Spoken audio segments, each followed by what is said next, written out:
Hi, everybody. Hello, hello, hello. I hope everybody's doing well this week. I hope your December has come in wonderfully and you're having a nice December. You're not too cold where you are.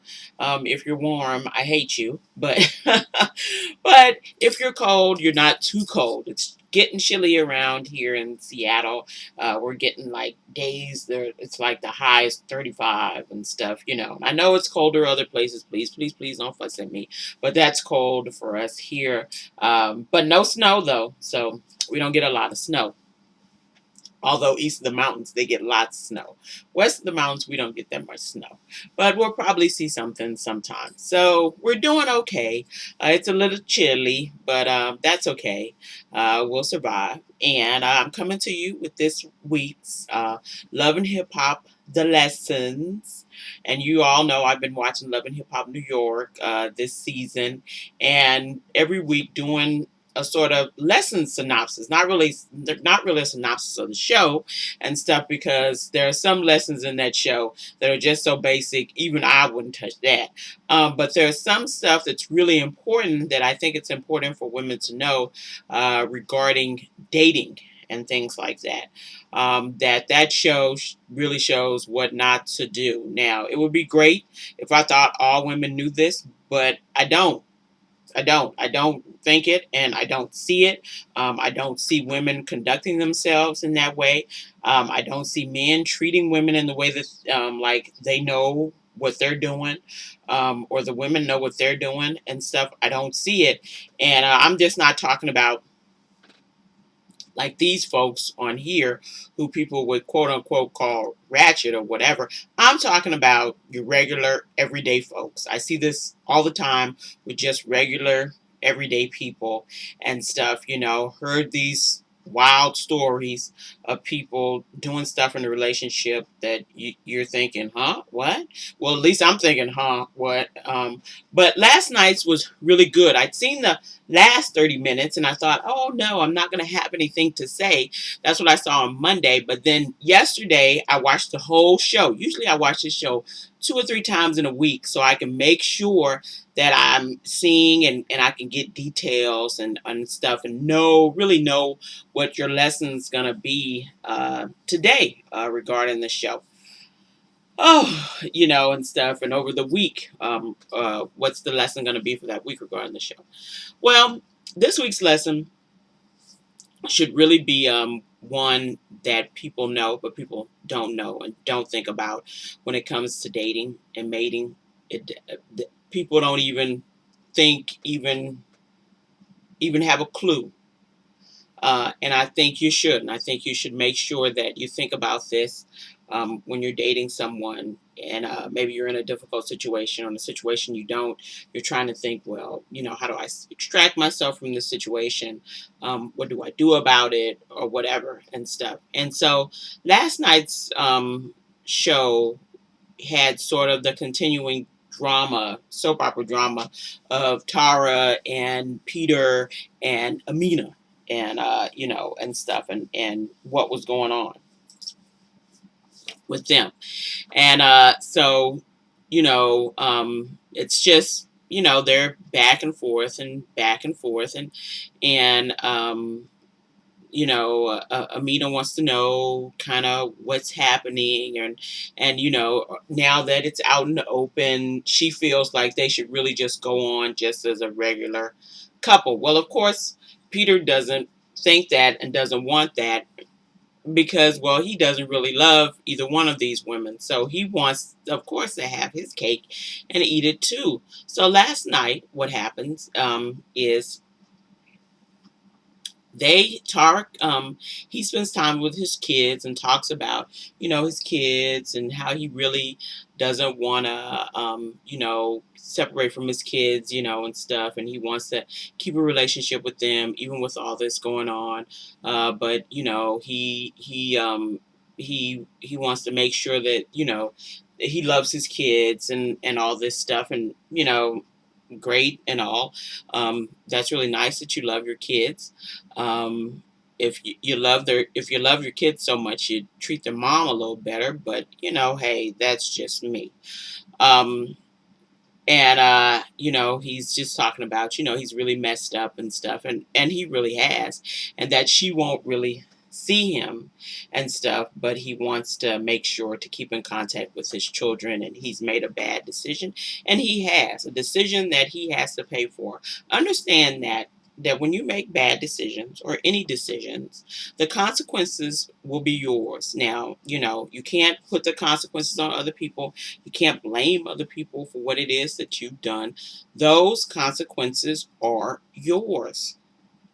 And when you make bad decisions, bad things happen. Um, and the people always wonder, well, how do I get a better life?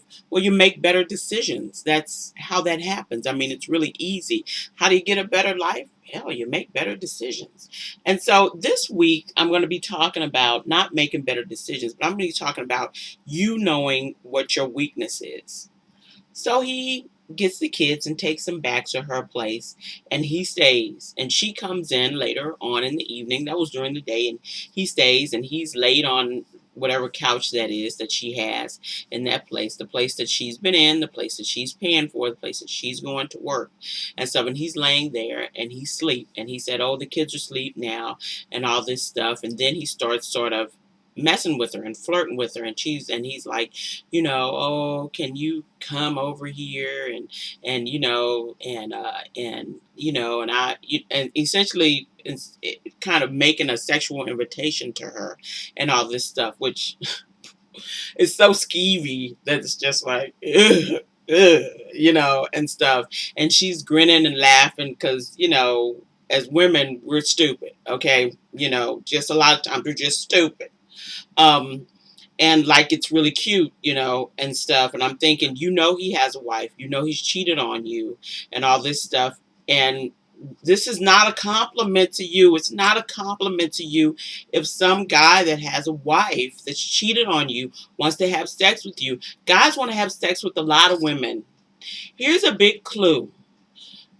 Most men, even the best of the bestest men, okay, most men will pretty much tell a woman anything they need to get her in the bed.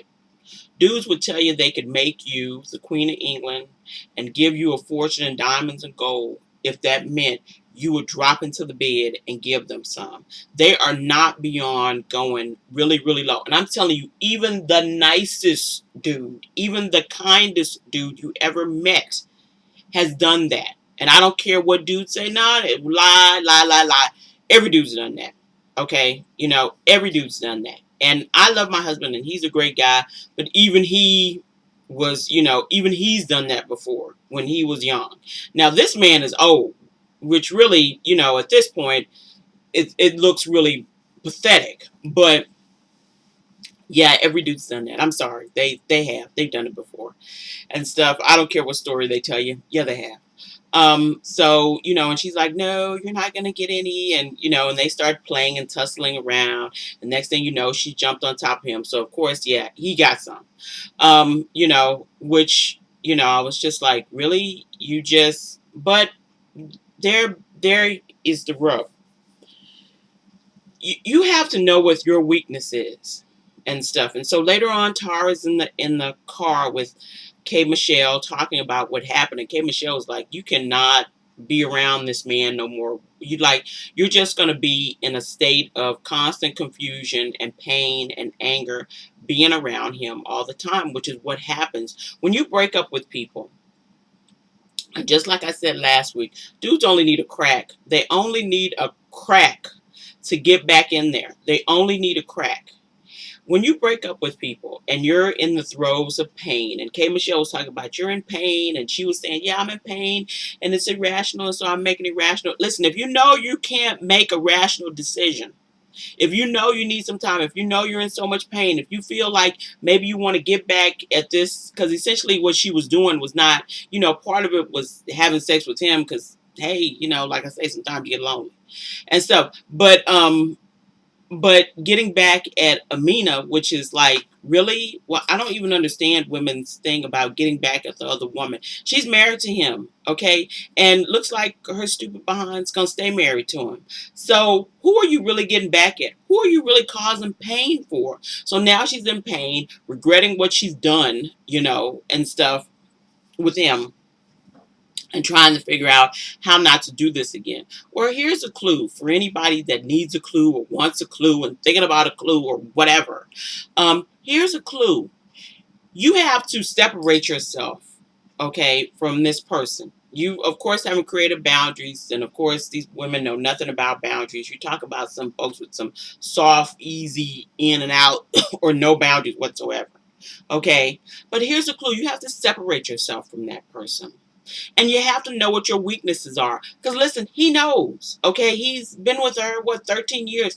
He knows what to do and what to say to manipulate her. And he is a master gaslighter and manipulator. I mean, just master. Okay, and stuff. And she is just, well, I really want my baby's daddy back. And, and in her heart, she hates him. But, I still kind of love him and all that. Listen, you got to separate from these folks and leave these folks alone.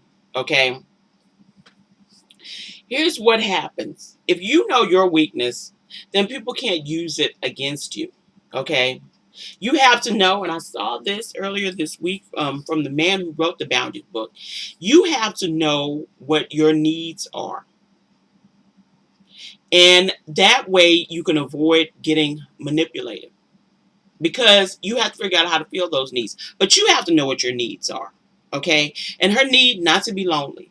Her need to be loved. And her need to sort of have him back and have it let him in to manipulate her. You have to know what your needs are to prevent yourself from getting manipulated. You have to know what your weaknesses are to prevent yourself from falling prey to them. Everybody knows their strengths. We all celebrate our strengths, okay? But everybody wants to act like, well, the weakness isn't that bad. Yeah, the weakness can get you. It gets you, okay? Trust and believe. The weakness will get you. And so, her not knowing what her weakness is caused him to be able to come in and easily manipulate her. And next thing you know, she's in the bed and regretting what she's done. How'd you get him back? How'd you get her back? How are you getting revenge on people by sleeping with him? And stuff. It's just causing you pain. He's got, poo-tang all over town. Really? I don't understand that. Who is that? Who is that hurting? And so, except for her. And so if you don't know your weakness, it leaves you in a situation to be vulnerable to manipulation.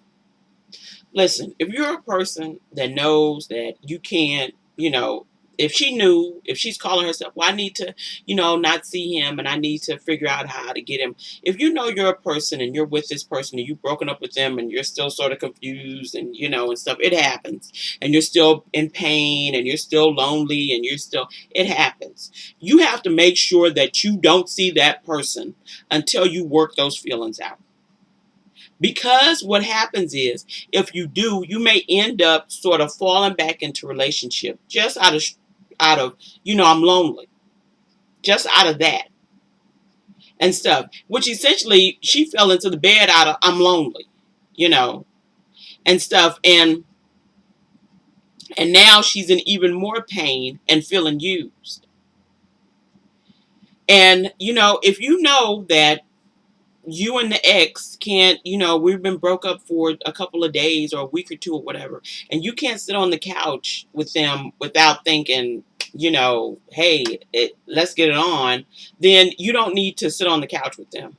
If you can't have them at the door without thinking, hey, it's on now, you have to sometimes, physically flee Flee from evil. I'm not even kidding. Like, physically separate and distance yourself from people.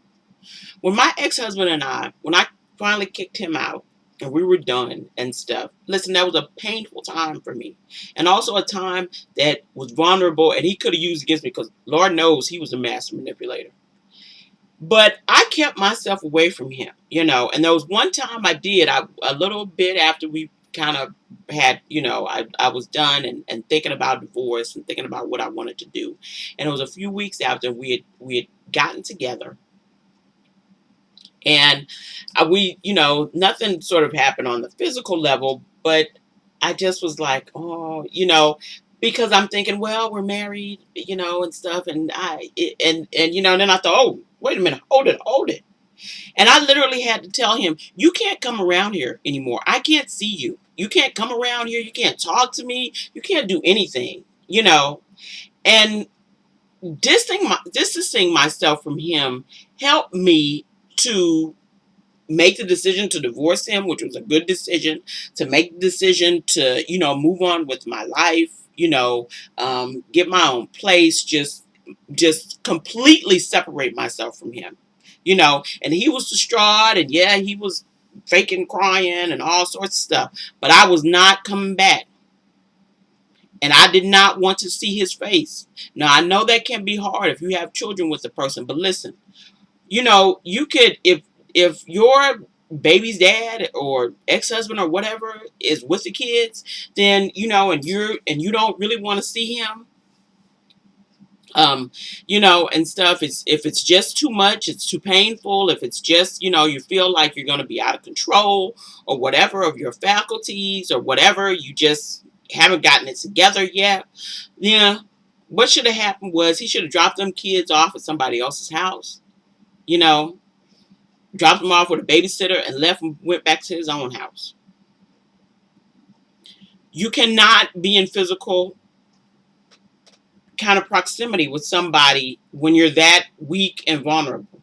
At that point, when you haven't gained the strength to be like, okay, we're done, we're through, and she hasn't, and so she fell into the trap. So he's sitting with Amina, and Amina sort of, of course, the next day he's sitting with Amina, and he's talking about, well, I'm in love with these women, when I'm with them, I'm in love with them, so I'm in love with both of them. And I'm like, what in what world, what fresh hell is this? Okay, what world is that? Love is not about yourself. When you love people, that's in your actions. Love is not about yourself. Essentially, loving my husband is not about me. Listen, he could be out of my sight and is for a good portion of the day. And it's not like somehow I forget that I'm married. Okay. And it's not like, it's not like I'm blind. I'm not going to pretend to be blind. I'm going out and about today and I see other attractive people and stuff, and other attractive people see me, and I'm sure my husband sees us. But it's not like somehow we just go into this deficit of not remembering, oh, I'm married. And so it's not like out of sight, out of mind. It's not like that. And the thing is, where our love is about giving to one another. But when your love is about you, when your love is about yourself, which isn't even love, when your love is about you, it's real easy to forget people. It's real easy to forget there's somebody over here whose feelings and hearts you're sort of dangling on the street. It's real easy. It's really, really it's the easiest thing in the world to forget whatever, who, what's your name? It's really easy. And because his love is about loving Peter, because whenever he talks about these women or talks about stuff, he talks about what they do for him. He never says anything about what he does for them, which, in evidence of watching this show is absolutely nothing besides have sex with these women and, and play mind games. That's it. And stuff. So his love is about him, is about himself. So yeah, it's really easy for him to, sleep with one woman one day and then come back and, he's with Amina in the park and she's all, and he's talking about Tara and she's just upset and mad. And I'm thinking, dude, if you're over, y'all done. But that's what happens when you don't get any time for people to separate. See, that's what happens when you throw yourself into messy situations with people. When she talked about him still staying, them being married, and him still staying with her and all this stuff, but he wasn't sleeping with her. Whatever. Okay. Listen, I don't go into other people messy situations. Soon as if a guy started talking, and listen, when I was dating, there were a couple of dudes that were talking. I talked to him for a little bit, and we had talked, and we hadn't even gone out on a date. One I did go on a date with, but we hadn't really, it wasn't like. And as soon as people started telling me about their messy situations, I was like, oh yeah, last time I talk or have a date with you, good luck with that. Because I'm not going into other people's messy situation, but that's what happens when you insert yourself into other people's messy situations, talking about you love somebody. You end up in the mess too. And now she's in the mess too, and she's wondering, well, he said they're over with, and now that our secret is out, it should be no, it's not okay. He's still sleeping with the woman he's had children with and been sleeping with this whole time. That your dummy behind has been thinking he's just been living with her because of the kids. What world is that? I mean, I'm just like, what world is that? And so people's messy situations and her not knowing, everybody not knowing what their weak spots are, really with the loneliness and trying to get people to feel holes, has now got people in messy situations. I'm not being in a messy situation. I remember this guy I was dating, was, well, not dating, but talking to and stuff. And we were just talking kind of on the phone. And then he started to tell me something. I was like, well, he was like, well, maybe you could come over sometime. And I'm just like, we haven't even had a real date, and stuff. And he's like, well, I don't really go out. And I was like, huh, what? Well, and then he said something about him and his ex, who was just an ex. He was married, but it was just an ex, and they had not been in the same physical house together. She had left, whatever, 3 years, and nobody had filed for divorce. And he said the last time that he had gone out, she was out, and he bumped into her, and it was a big scene, so he didn't go out anymore. I was like, okay, yeah, you can have that. Good luck with that. What am I dropping myself into your messy situation? You're 3 years separated and nobody's thought about getting a divorce? Listen, it wasn't even a year. I'd separated from my husband. Then I was getting a divorce because really I had to pay, make sure to pay for the divorce because he wasn't going to do it. So I had to pay for the divorce and stuff. And at the time when I separated from him, I wasn't working and stuff. But don't worry, I got that money. I figured out how to scrape that money up and get that divorce. Okay, because I did not want to stay attached to him. And it only took 6 months because we didn't have kids, so it was just 6 months. It was really quick and stuff, but I was not staying attached to him and having some messiness and then throwing somebody else into the messiness. And then another one I went out with once, and then he told me how he was still living. Him and his wife were divorced, but he was still living at the house that they had shared when they were married, just in a little section of the house, but I want to be near my kids. Okay. Listen, I don't care what people do. That's not my business. I don't care what you do. Them two dudes wanted to do that. They wanted to live like that. They wanted to do all that stuff. Fine, well, and good. Go for it. If you like it, I love it. But you won't be doing it with me. Okay? I'm not throwing myself into some messy situation where you're living with your ex-wife and you're living in a section of the house and stuff because, well, whatever. I don't care. Well, I don't care. There's no explaining why you're still physically living in a house with your ex-wife. There's no explanation for that. That would satisfy me. There's no explanation for telling me how you're in the house and won't come out because you think the woman, your wife you're separated from, is going to see you in public. Hey, as soon as you told me you still had a wife and nobody had filed for divorce, that was enough. The rest of it you could have just kept. But, you know, everybody has to know what it is that'll have you in a situation where somebody is possibly manipulating you. And with Tara and Amina, he goes and he talks about, she brings out some rings and he looks really funny about it. I'm thinking these people have been married for a year and nobody has a ring. And he looks really funny and he's like, yeah, I'm aware, and and stuff, and promising he's gonna wear it. Listen, we shouldn't even be having this conversation. We're married. You all should have had rings a long time ago. And I don't care about whether it was a diamond on it or a ruby, or I don't even care. Somebody should have had some symbol of their marriage. And the fact that she bought it was pathetic enough.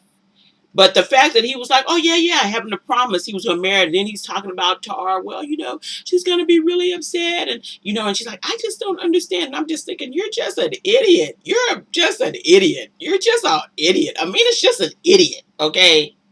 And stuff, because there is I shouldn't have to convince you to be committed to your marriage, that you've married this person.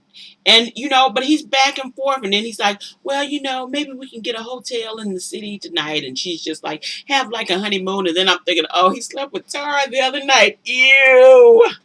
Oh, gross. Gross. Listen, now what people do before they were dating me is your business. business. But being in a relationship with me, it's not going to be this, ew. Okay, gross. Ugh, gross.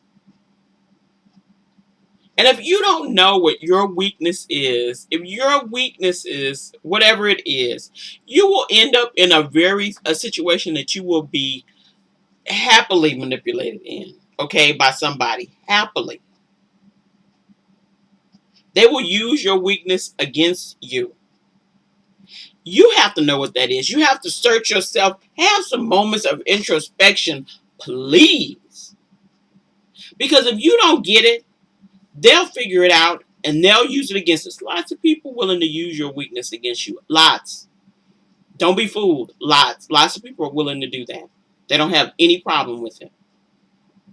And are more than happy to use your weakness against you. And he's one of those people. He loves himself, so, hey, let me figure out what I can get without having to give too much.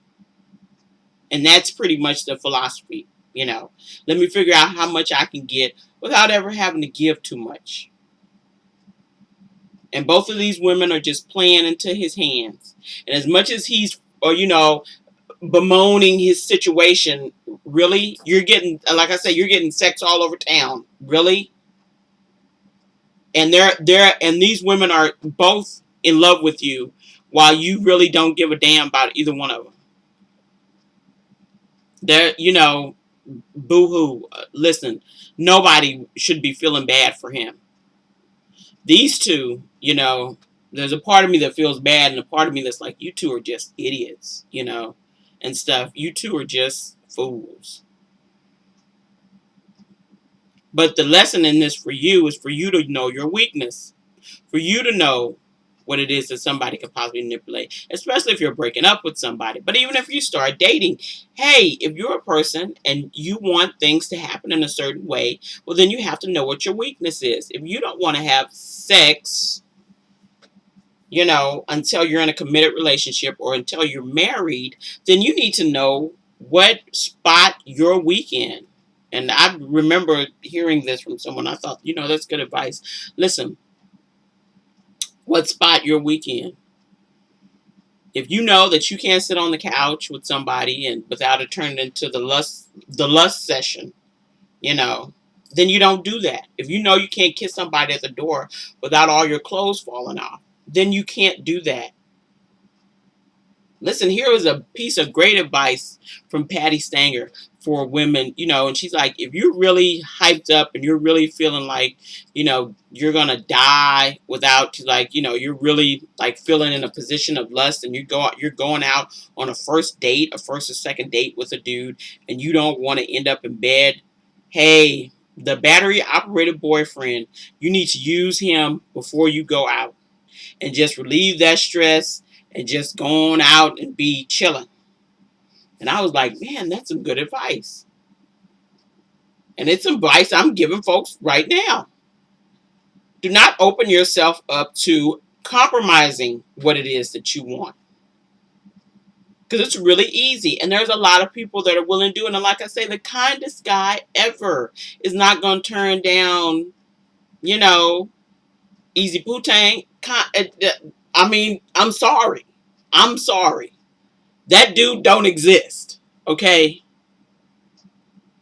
And stuff. And so you have to figure out what your weakness is before he figures it out and uses it against you. Because they'll do it happily. Happily will do it. And you don't want to end up in a situation where you're feeling bad and you're in pain and you're angry at yourself for compromising yourself. I'm just saying, hey, figure it out before somebody else does. So that's today's lesson. Take it if you will. I hope it helps. And I will talk to you next week. There'll be lots of stuff to talk about too. From the clips, there'll be lots of things to talk about. So I'll talk to you next week. And for the rest of this week, you guys have a good week. Don't get any fights with anybody at any stores while you're shopping. Just make it a peaceful, wonderful, nice holiday week and enjoy yourself. I'll talk to you later. Bye-bye.